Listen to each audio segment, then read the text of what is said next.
ನಮಸ್ಕಾರ ವೀಕ್ಷಕರೇ, ನಾನು ನಿಮ್ಮ ಜ್ಯೋತಿಷ ವಾಸ್ತವಾಚಾರ್ಯ ಮಂಜುನಾಥ್ ಗುರುಜಿ. ವೀಕ್ಷಕರೇ, ನಾವು ಇವತ್ತು ತುಮಕೂರಿನ ಮಲ್ಲೇನಹಳ್ಳಿಯಲ್ಲಿರುವಂಥ ಒಂದು ಫಾರಮ್ ಲ್ಯಾಂಡಿಂಗ್ ಬಂದಿದ್ದೀವಿ. ಕಲ್ಪತರು ಫಾರಮ್ ಲ್ಯಾಂಡ್ಸ್ ಅಂತ. ಇಲ್ಲಿ ಸುಮಾರು ನೋಡಿ ವಿಶಾಲವಾದ 5.5 ಎಕರೆ ಪ್ರದೇಶದಲ್ಲಿ, ತಾವು ಕ್ಯಾಮ್ರಾದಲ್ಲಿ ನೋಡೋ ರೀತಿಯಲ್ಲಿ 5.5 ಎಕರೆ ಪ್ರದೇಶದಲ್ಲಿ ಒಂದು ಗ್ರೀನ್ ಆಗಿರುವಂಥ ಫಾರಮ್ ಲ್ಯಾಂಡ್ ಇರುವಂಥದ್ದು.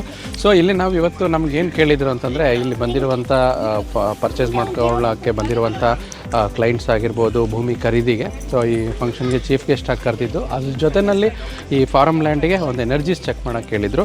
ಸೊ ಈ ಫಾರಮ್ ಲ್ಯಾಂಡು ತುಂಬ ಏನಂದರೆ ಎಲ್ಲ ಪ್ಲಾಟ್ಗಳು ಉತ್ತರ ಮತ್ತು ಪೂರ್ವ ದಿಕ್ಕಿನ ಮಯವಾಗಿರುವಂಥದ್ದು. ತಾವು ಕಂಪಾಸಲ್ಲಿ ನೋಡ್ತಾ ಇದ್ದೀರಾ, ಉತ್ತರ ಪೂರ್ವ ಅಂದರೆ ಎನರ್ಜೀಸ್ ತುಂಬ ಚೆನ್ನಾಗಿರುವಂಥದ್ದು. ಅಂದರೆ ಯಾವುದೇ ಒಂದು ಪ್ಲಾಟನ್ನು ತೊಗೋಬೇಕಾದ್ರೆ ಉತ್ತರ ಪೂರ್ವದಲ್ಲಿ ಅದರದೇ ಆದ ಎನರ್ಜೀಸ್ ಇದೆ. ಅದ್ರ ಜೊತೆ ನಾವು ಸ್ಕ್ಯಾನರಲ್ಲೂ ಇವತ್ತು ಎನರ್ಜೀಸ್ ನೋಡ್ತಾ ಇದ್ದೀವಿ. ಈ ಪ್ಲಾಟ್ಗೆ ಫ್ರಂಟ್ ಫೇಸಿಂಗಲ್ಲಿ ನೋಡಿದಾಗ ಸ್ಕ್ಯಾನರ್ಸಲ್ಲಿ ತುಂಬ ಕಂಪ್ಲೀಟಾಗಿ ಓಪನ್ ಆಗ್ತಿದೆ. ಎನರ್ಜೀಸ್ ತುಂಬ ಚೆನ್ನಾಗಿರುವಂಥದ್ದು ಈ ಫಾರಮ್ ಲ್ಯಾಂಡ್ ವಿಚಾರದಲ್ಲಿ. ಸೊ ಅವರವರ ಜಾತಕಾನುಸಾರವಾಗಿರ್ಬೋದು ಅಥವಾ ವಾಸ್ತು ಅನುಸಾರವಾಗಿ ಈ ಪ್ಲಾಟ್ಗಳು ತುಂಬ ಚೆನ್ನಾಗಿದೆ. ಇಲ್ಲಿ ಎನರ್ಜೀಸ್ ಚೆನ್ನಾಗಿದೆ. ಸೊ ಈ ರೀಲ್ ಮುಖಾಂತರ ಇದನ್ನು ತಿಳಿಸ್ತಾ ಇದ್ದೀನಿ. ಧನ್ಯವಾದಗಳು.